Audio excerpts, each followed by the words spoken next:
Hello, beautiful people. Today is 21st of April. My name is Sahil, and welcome to Newspaper Analysis. Friends, 21st of April in India is celebrated as Civil Services Day. And on this occasion, I would like to extend my heartfelt wishes to all of you who are preparing for the Civil Services exam. Guys, this is the day when Sardar Vallabhbhai Patel, the Iron Man of India, addressed the first batch of probationers of Indian Administrative Services. And since 2006, the 21st of April is being celebrated as Civil Services Day. Guys, on this very day, Sardar Vallabhbhai Patel addressed the batch of civil servants and called them as the steel frame of India.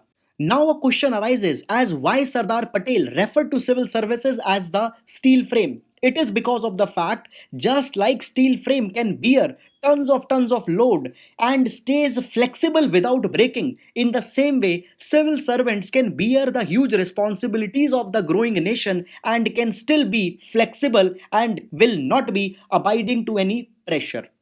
And my dear friends, the responsibility lies on your shoulders whether you will be fulfilling the dream of Sardar Patel or not.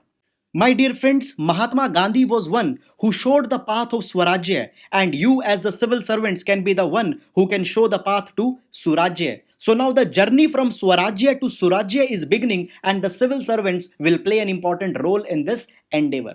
Now, friends, let's begin with today's analysis.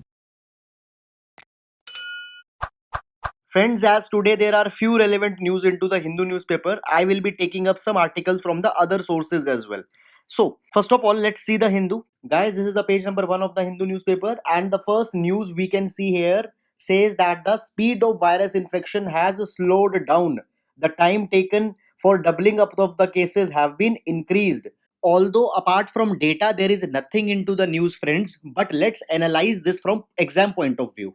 Now, according to the news item, the country's average in doubling the cases has been at 7.5 days. Whereas there are certain states which have performed excellently, and in this direction, Kerala has registered that their doubling up of the cases is at 72 days.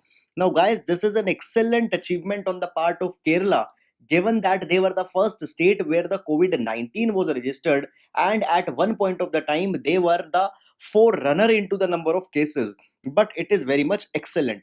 And in this particular direction we had seen earlier also as how Kerala's state versus citizen relationship is so strong that both help each other and come out of this crisis. Moreover, apart from the liberal fiscal package of Kerala worth rupees 20,000 crore rupees, then their strategy of testing, containing, and treating has yielded significant results. Guys, I give you one example.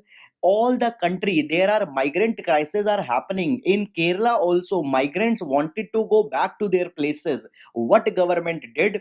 Government provided them the shelter facility, provided them food, provided them mobile recharges, and gave them a carom board to play. And because of this particular thing, the anxiety of migrants came so much down that there have not been so much of migrant anxiety related issues into the recent time.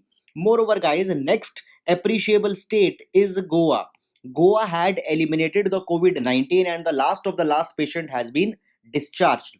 But still it is not time to be merry, because there are large number of states which have registered the doubling rate very less than the national average. For example, if we take the example of Gujarat, the time taken to double the cases have been reduced to 4.5 days, whereas in Madhya Pradesh it is 5.5 days. So, friends, yesterday, that is on 20th of April, we have read that what exactly is a flattening of curve, and flattening of curve will only happen when the time taken to increase the cases will also increase substantially. Moreover, when the time will increase, how we will be able to reduce the exponential growth has been discussed into the 18th of April discussion. If you want, you can see that thing. And now please don't go into the details such as number of cases, fatalities, recoveries which have been given, because not usable for UPSC. Now guys, let's move to the next article. Now friends, here's a news item into the down to earth which says that how rice fish farming system in India is in urgent need of revamp. Now friends, rice is a staple food for the large population in India, and if we talk about the world, then 50% of population is dependent on rice. And because of this particular reason, the rice has one of the largest area under cultivation. But guys, there is one more thing associated with the rice cultivation, that it is increasing the concentration of greenhouse gases into our environment, due to which global warming is increasing, and this global warming is leading to the problem of climate change. Guys, according to certain estimates, for example, according to Environmental Defense Fund, which is a US based agencies, it says that global warming caused by the rice is equivalent to 1200 coal plants. And guys, according to some other estimates, 2.5% of the human induced global warming or climate change is caused by the rice cultivation alone. So that is a fact, as rice is not environmentally sustainable. And guys, this is because of two things. There are two gases which are released by the rice cultivation, and they are methane and nitrous oxide. Guys, methane is the most notorious one into this sequence, because out of total methane output into the world, nearly 15 to 20% methane is released by the rice. And guys, when we talk about the global warming potential of methane, it is 25 times more than the global warming potential of carbon dioxide. Now, friends, a question comes that why rice fields release so much of methane? Answer is very simple. Rice needs the standing water to grow. Moreover, it is obvious that we will also be adding various nutrients to the rice. Often, these organic nutrients they settle down here, and when they are broken down by the bacteria, often there is lack of oxygen. Therefore, the degradation of these particles happen into anaerobic condition, that is breakdown in absence of oxygen. And when this will happen, there will be the release of methane from the soil. Now, yes, there are harms in rice cultivation, but rice is such indispensable part of diet that we can't remove it. But yes, there are certain reforms that we can take, and it could be the rice fish farming. So guys, rice fish farming is an agricultural pattern. It is a co-culture of rice with the aquatic creatures, such as combining it with the fish. Now, as we had seen that the rice needs the standing water or the still water, in the same water fish can also be grown. Now, friends, by growing rice and fish together, a kind of a mutualistic relationship is made, in which both rice and fish helps each other. For example, fish can get the food from the planktons that will grow by feeding on the organic compounds which were added to the rice. Moreover, guys, the fish can also feed on the insects which will be coming to visit the rice fields. And fish will also get a kind of a field and water to swim when the rice field will be flooded. Moreover, guys, the rice will also be getting immense benefit. For example, the feces of the fish could act as the soluble manure. Moreover, as I have told you that here anaerobic degradation takes place, due to which the methane is released. However, guys, when there will be the movement of fishes into the water, that particular movement will loosen up the soil, due to which the anaerobic respiration or degradation will be reduced, and it will be converted to the aerobic degradation, and the release of methane could be reduced. And guys, according to Down to Earth, the fields with rice fish cultivation produces 34.6% less methane emission than the fields which have only single culture. Moreover, into rice and fish culture, the yields could be increased up to 26%, labor could be reduced by 22%, as well as incomes could be increased by 27%, because there will be additional income by the harvest of the fish. Moreover, guys, due to their sustainability, this particular system has been considered as globally important agricultural heritage system by the FAO Global Environment Facility. Now, guys, in this direction, India has a huge potential because there is large area under the rice cultivation, but the rice and fish system have not been explored. So, therefore, government and policy makers should give a thought on this particular thing and should work on certain parameters. First of all, the R&D, research and development, should be expanded. The basic techniques of rice and fish farming should be given to the farmers. Indigenous technologies should be harvested. Moreover, easy loan scheme and farmer friendly policies should be made for the farmer so that they can adopt this particular thing. Guys, this particular thing is highly relevant when government speaks of doubling the farmers income by 2022, because in this particular thing their income might be doubled by simply involving the basic changes. So, friends, this was all about this. Now, we'll move to the next article. Now, guys, there is a news item which says that there has been a substantial increase into the flamingo population that is flocking the Mumbai wetlands. Now, guys, every year flamingos come into three wetlands, and for your Indian mapping, please remember them also. They are Sevdi mangroves as well as wetlands, Talave wetlands, and Thane Creek. All these are in the Mumbai. So here, now friends, this improvement into the arrival of flamingos have been noted by the Bombay Natural History Society, which happens to be an NGO which is working for the conservation of environment and ecology. Guys, a question on the BNHS has already been asked into the UPSC. Question was very basic, as what is their nature and whether it is a governmental organization or non-governmental organization. Now, guys, there are six species of flamingo into the world, and out of these six species, two species are found in India, that is the greater flamingo and the lesser flamingo. And both of these species come to Mumbai every year. Now, these lesser flamingos come from the region of Kutch as well as certain regions of Rajasthan, whereas the greater flamingos are said to be coming to Mumbai from as far as Iran as well as Israel. Now, guys, BNHS makes the survey of the flamingos visiting Mumbai, and according to the survey by BNHS, the number of lesser flamingos visiting in Mumbai is increasing, whereas the population of greater flamingos is decreasing.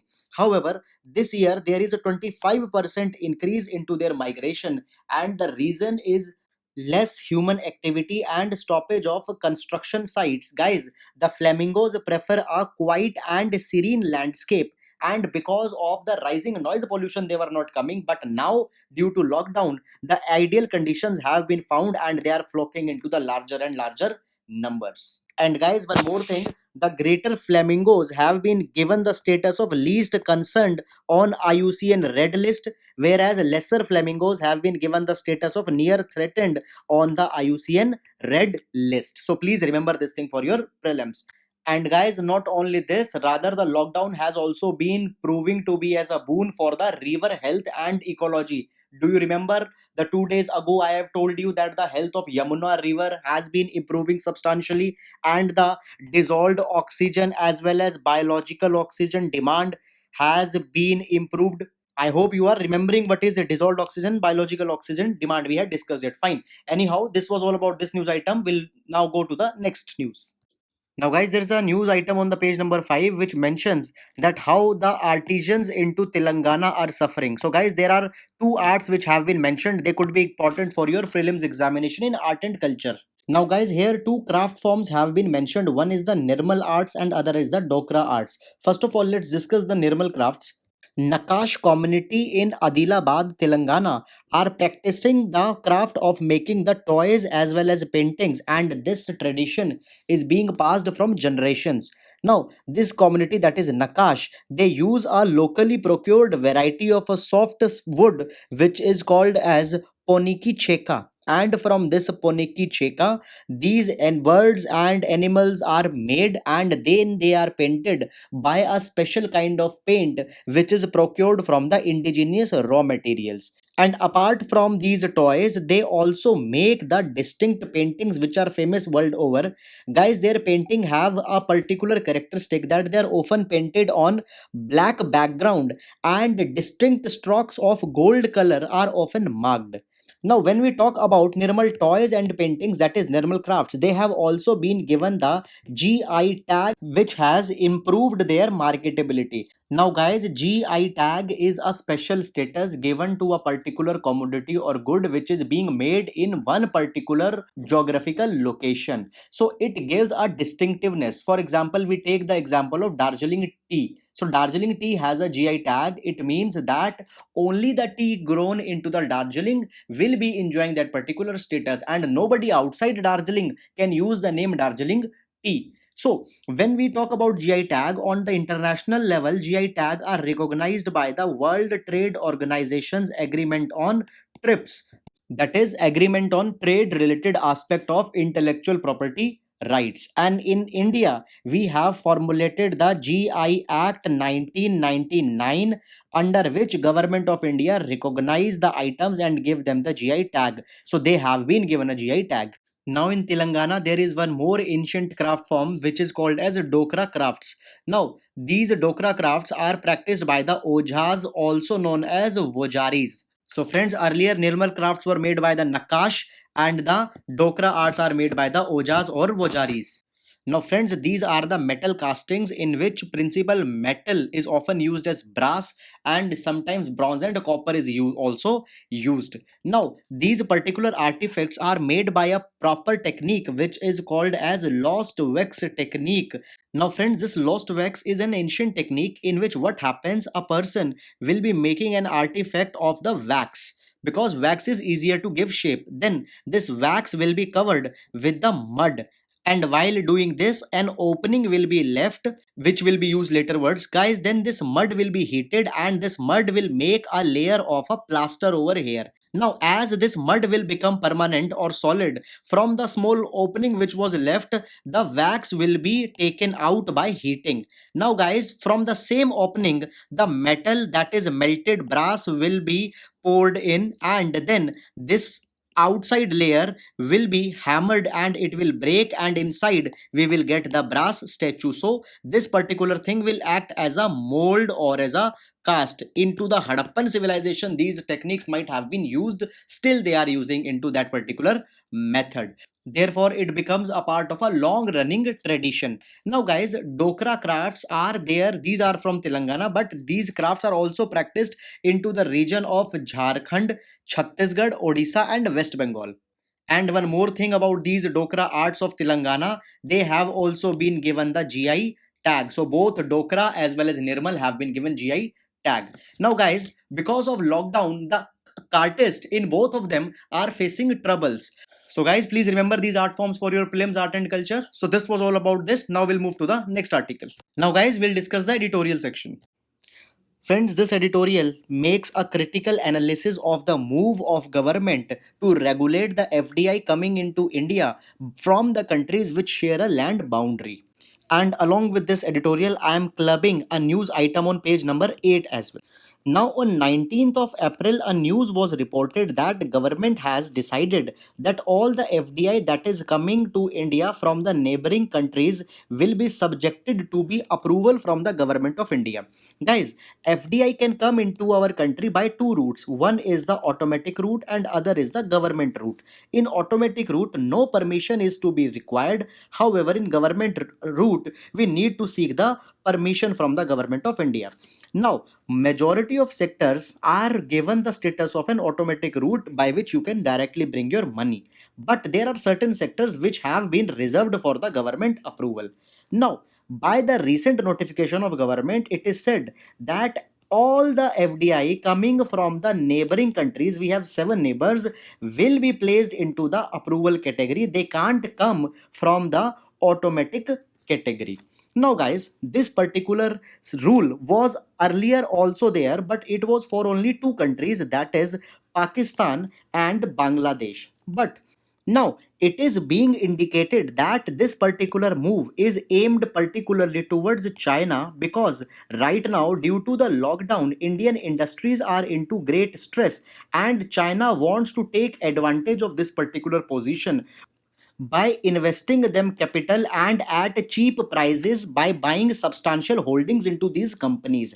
And government is thinking that China might be able to make an economic imperialism in India.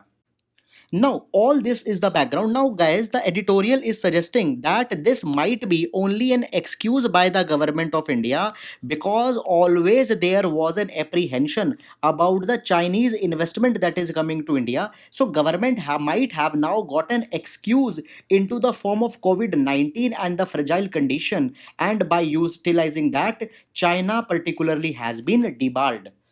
Now, if we look to this particular position, there have always been a very thin gap between the private and the public sector of China, and often it has been seen that their private sector is also an extension of their public sector, and this private sector could be a mean of keeping a surveillance over a particular nation. Guys, recently a massive investment was made into the HDFC housing by the People's Bank of China, and that particular move was seen through suspicion, due to which this particular step was even more facilitated. But friends, if we analyze the situation of requiring the approval, then there could be certain problems. First of all, the approval is needed for the brownfield project as well as for the greenfield project. Guys, an existing project which is running is called as brownfield. However, a project which is being started from the scratch is called as greenfield project. Suppose in India we have Tata, and if China wants to invest money into the Tata, it will be the brownfield project. And on other hand, suppose there is no company by the name of XYZ and China wants to start a new company, this will be called as greenfield project. Now, as the approval is required, they are needed in both. Guys, the thing is that for brownfield, it might be justified that China might be wanting to take the control, but for greenfield, it is not justified. By because there is nothing to take control of. Rather, greenfield projects are a window which will provide more of employment and more of economic potential will be developed in India. So, this particular step might not have been done. Moreover, there is one more apprehension that investment by all the person have been subjected to regulation. Guys, in this particular capacity, the investment from venture capitalist also needs approval. But if we see, the venture capitalists are those people who just invest money for the sake of reaping some dividend, and these people are not interested into the management or acquiring the ownership of a company. So the venture capitalist might have been spared from this particular move. Guys, moreover, when we analyze this entire situation, then what about those actors which are coming from those regions which might not be making a boundary with India, but still they have their economic interest with China? For example, an investment coming from Singapore, the investment will be allowed because boundary is not there with Singapore, but this particular source might have its economic interest with China. Nothing has been done in this particular respect. However, all said, one advisory is needed to be considered by the government, that as government has raised a kind of a wall, government should be very much considerate to give quick approvals for the technology startups, as they need a large money and the money burns very fast. So on that particular thing, bureaucratism should not come in between. Now, guys, as we are discussing all this thing, what is the reaction of China? Now, China has provided that this particular thing is not justified on the WTO's non-discrimination policy, as a country cannot discriminate between a group of countries with other group of countries. Secondly, according to China, India had not taken the approval at the G20 level, where India had promised to adopt the policy of trade liberalization. So, on two fronts, that is G20 as well as WTO, the policy is not justified. So, guys, this was all about this. Now, we'll move to the next article. Friends, this editorial explores as how women shares the disproportionate burden during any crisis. Now, it has been a well documented fact that whenever a catastrophe unleashes, the disproportionate burden falls onto the women. Now, if we explore that why this particular thing happens, then there could be a certain possible explanations here. First of all, women are often driven by the attitude of sympathy and pity, and due to their attitude to care, they are often exposed to certain contagious infections and vulnerabilities, and often they become the front line force who sacrifices themselves in order to take care of their family. And at the same time, often women lack essential life skills, for example swimming. Guys, if we take the example of 2004 tsunami, then a large number of women simply died because they didn't knew how to swim, and they could have survived if they know these particular kind of things. After that, often women have a low bargaining power, and due to their vulnerabilities they became the object of venting out frustration by the male members of the family. After that, there is a huge post calamity care which is to be given, and this burden also lies onto the women. Now, to see all these things, we can take certain examples. If we take example of 2004 Indian Ocean tsunami, in which a large number of women died, the same thing happened, that people were homeless and women were the caregivers, and themselves they acquired a large waterborne diseases and etc.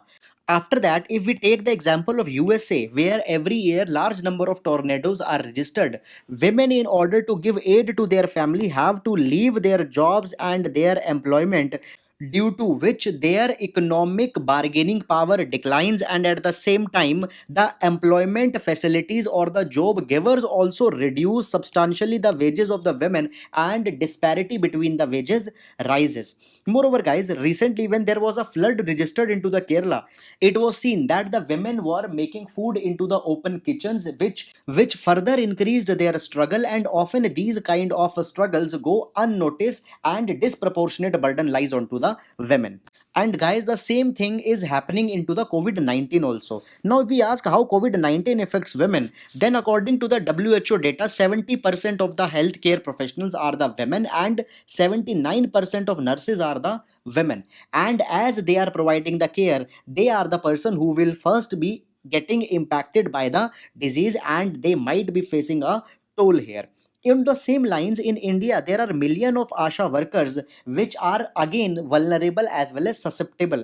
Guys, recently it was seen that an attack onto the asha workers were made, and this thing further proves this particular point. Moreover, right now, due to the lockdown, the concept of work from home is emerging. Now the thing is that women have to, where they are working professionals, they have to do work from home also. Apart from them also, they are given the disproportionate domestic responsibilities, because often the male members are not ready to give their share, and now they are having the double burden.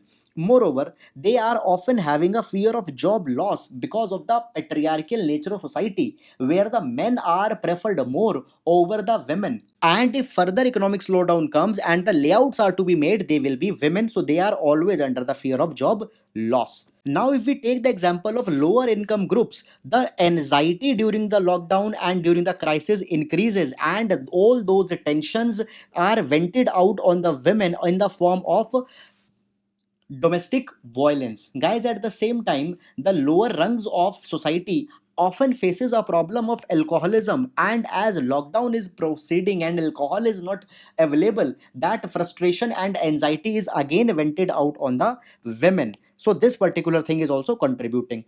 After that, according to the National Family Health Survey, 30% of women are facing the domestic violence, and this data is bound to increase during the period of lockdown. And the same thing has happened, where National Commission of Women is increasing large number of complaints. Now they are inherently vulnerable, they are subject to more kind of exploitation, and there is one more thing, that is depressions related to biological makeup. Now friends, women often faces a lot of tensions and depressions due to variety of factors. For example, premenstrual stress, pregnancy related stress, postpartum stress, which happens when a woman give birth to a child, and along with that premenopause, menopausal stress. All these things have to be faced by women at different cycles of their life, and this thing further makes a kind of a mental agony for the women, and often it is neither recognized by the male nor women want to talk for this particular thing. So right now there is a need of our that during the COVID-19, the women's welfare is also not overlooked. In this particular direction, we can set up exclusive cells to address the issues of domestic violence, and online counseling for alcoholic men could also be started. Moreover, guys, we should involve the NGOs, ASHA workers, psychology students, teachers, and other volunteers to help into this particular initiative. Moreover, technology platforms could also be used for making an effective communication with the men and the women, and they should be educated with respect to those kind of issues. Moreover, it has often been seen that women are stereotyped as they are the one who are caregivers, and thus they are more equipped to be the attendants, receptionist, etc., because it will further only aggravate the problem. So guys, these are all the issues which are there when the women are subjected to any kind of crisis. So all these things should be noted for your GS paper number 2. So guys, this was all. Now we'll move to the next. Guys, this editorial discusses as why there is an urgent need to revisit the role of the state. Now, guys, as the pandemic of COVID-19 is progressing, it is being speculated that there is yet more to come in number of fatalities in terms of economic crisis. Even the IMF had said that there could be a worse recession after the even worse than the Great Depression of 1930s. Work patterns have been broken. At the same time, there is a subdued demand, a large unemployment crisis, and all this is on the top of the health crisis which is coming into the pandemic of COVID-19. Now, in this particular thing, we need a dedicated response, and that response could come only by the actor, that is state. However, there is some crisis on the part of the state. Guys, as we progressed from the era of World War II, the role of the state has been diminishing from that particular time, and since then capitalism and private sector is looming into every discussion, and the supporters of the state in the form of socialist thinkers have been fixed only to a corner, and the state legitimacy is going down day by day. In India also, this thing has happened after the coming of 1991 reforms, where the call was made that there should be the minimum government and private sector should be given the priority in all the sectors. Guys, though even earlier our state's response was very much less, but since then state even detracted, even went back from the traditional roles. For example, you can see that the healthcare, education, infrastructure, all these things were even done half-heartedly before the 1991, and after that even less focus is being given. Now, the private sector has become the new holy cow, and the dependence is entirely being made on them. Now, it is being said that unicorn and sunicorns have become the new power yielders. Guys, unicorn are those companies which are valued at $1 billion, and sunicorns are those who are about to become 1 billion. They have the potential. So, they have become the power yielders, and the state are losing the power which they used to have and which it should have now also. However, the issue comes as a state is going back, the burnt is being felt disproportionately by the people who are often vulnerable, such as farm sector, laborers, migrant workers, unemployed, people working into the unorganized sector. Now we know as lockdown has been imposed, people are using the home delivery of essential goods and services. They are watching Netflix, they are working from Zoom. But the people into this particular section, they don't have that particular thing. And even to save their life, they have to depend on underfunded public health system. They have to depend on to the ineffective public food distribution system, and they are suffering the misery. In this particular direction, state is again missing. However, the editorial suggests that we can use the present crisis for an opportunity, and the role of the state could be revisited and it could be rectified. And now the state is being tested, and state if wants to prove itself legitimate, it has to take care of the marginalized section. Therefore, urgently a need is required that a fiscal stimulus is announced for the poor and vulnerable. Guys, because these poor people are those who raise the aggregate demand for the goods and services, and also by providing the labor, they keep the wheels of economy oiled up. Now, what government is doing? Government is providing the fiscal package and taking care of the supply side mechanism. They are taking care of the corporates and other such people. But if there will be no demand, then what supply will do? So demand is created by poor, so you need to take care of them. Therefore, there is a responsibility to fix the focus on these sections. Resources should be allocated to them. Their basic needs should be met. All the civic amenities should be given to them. And in this particular direction, private enterprise should also come together and should help the state. Now, guys, whenever a system breaks down, it could be an opportunity to check the entire system as where the problem was. So, the lockdown and the present crisis is actually like a breakdown, and the state should examine its entire role. In this particular direction, the role or the equation between the citizen and the government should be re examined, and it should be seen that due to this particular relation, what impact is going on to the fundamental rights such as freedom, their privacy, security, etc. And if citizens are suffering, then this entire relation should be changed. Moreover, the relation between the legislatures and executive should also be checked as whether they are properly following the principle of separation of power and are actually working into the welfare of the citizens or not. Moreover, guys, the financial relations between the center, state, and the local levels also needed to be re-examined, and it needs to be seen whether there is a genuine transfer of funds or not. Because if it is not there, then the citizens will not be able to take the advantage of the state. Moreover, there is also a need to check the transparency into the entire election process. We need to see that the representatives to whom we are sending to represent our welfare, whether they are doing it or not. And if not, then this entire system should also be changed. Guys, the editorial makes a suggestion that this is the best time to analyze the report of Venkat Chalia Commission, which was constituted to review the working of the constitution. And it suggested various measures as how Indian state could be made much more responsible. Guys, it suggested that the appointment of governor should be made by a committee which should also include the chief minister of a state along with prime minister. It also suggested that before imposing article 356, the position of a state should also be seen. It should be given an opportunity to represent their case. Guys, in all these particular ways only the state can emerge stay strong as well as responsible, which is needed. So guys, this was all about this article. Now we'll move to the next. Now, friends, into the next editorial, it has been suggested that the government should not use Arogya Setu in a way to hamper the privacy of any individual.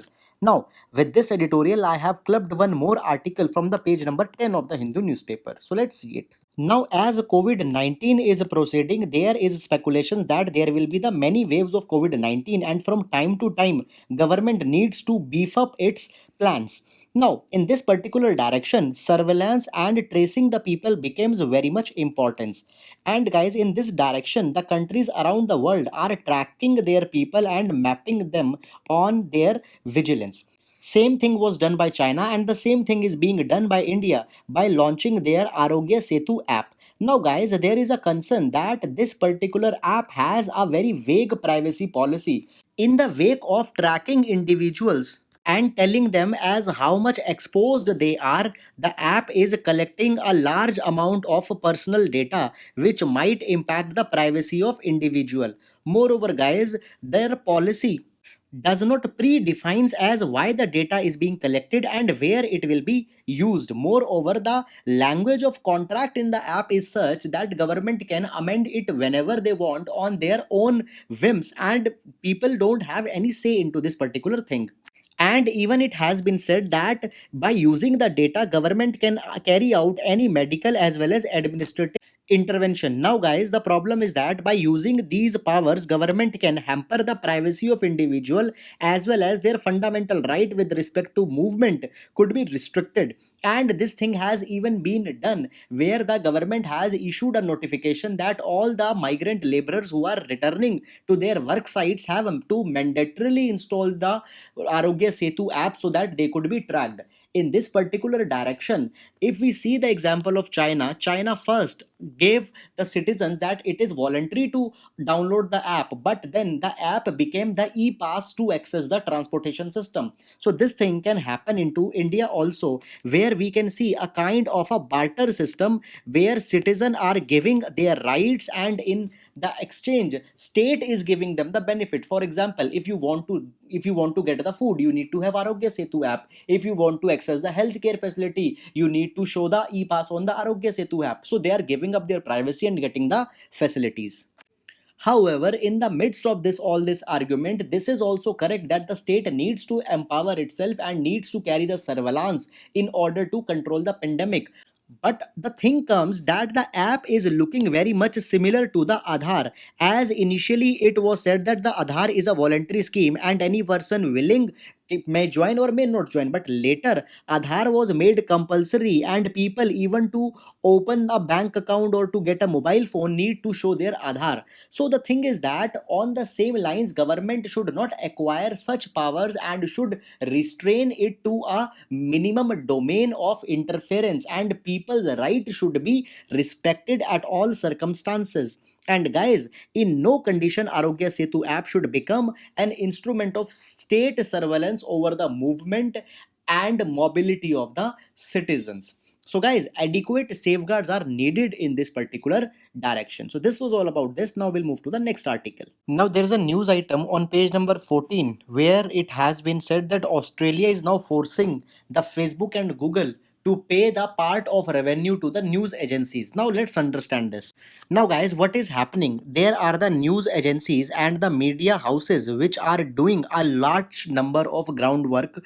For example, they are hiring journalists, carrying on investigation and all these kind of things, and in that particular way they make the news feeds. Now what happens, these news feeds are relayed on the platform of the Facebook as well as Google as small snippets, and in this particular direction more and more users come onto the Facebook and Google to see the news snippets, and they avoid going to the media websites or going to the news outlet owned mechanisms. In this particular way, as large number of traffic is coming onto this particular thing, advertisers are also advertising them onto the Facebook and Google. Now the advertising happens to be the main source of revenue for the media houses, and they are facing a decline into their revenues.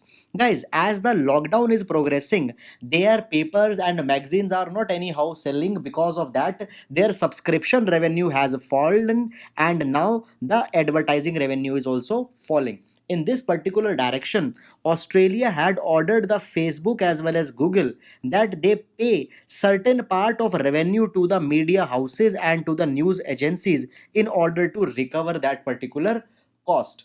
Guys, it is a fact that the entire advertising scene is being dominated by certain giants, and in this particular direction a kind of a monopoly has been made by these particular enterprises.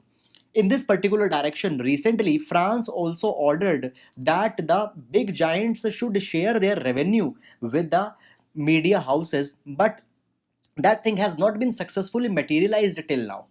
So guys, this was all about this particular thing. Now a mandatory code is being framed according to which the Facebook and Google need to share the revenue as well as data, otherwise there will be penalty related measures. So guys, this was all about the relevant news items into today's newspaper. Friends, if you like the video, then please subscribe to our channel and please share our initiative. Thank you so much.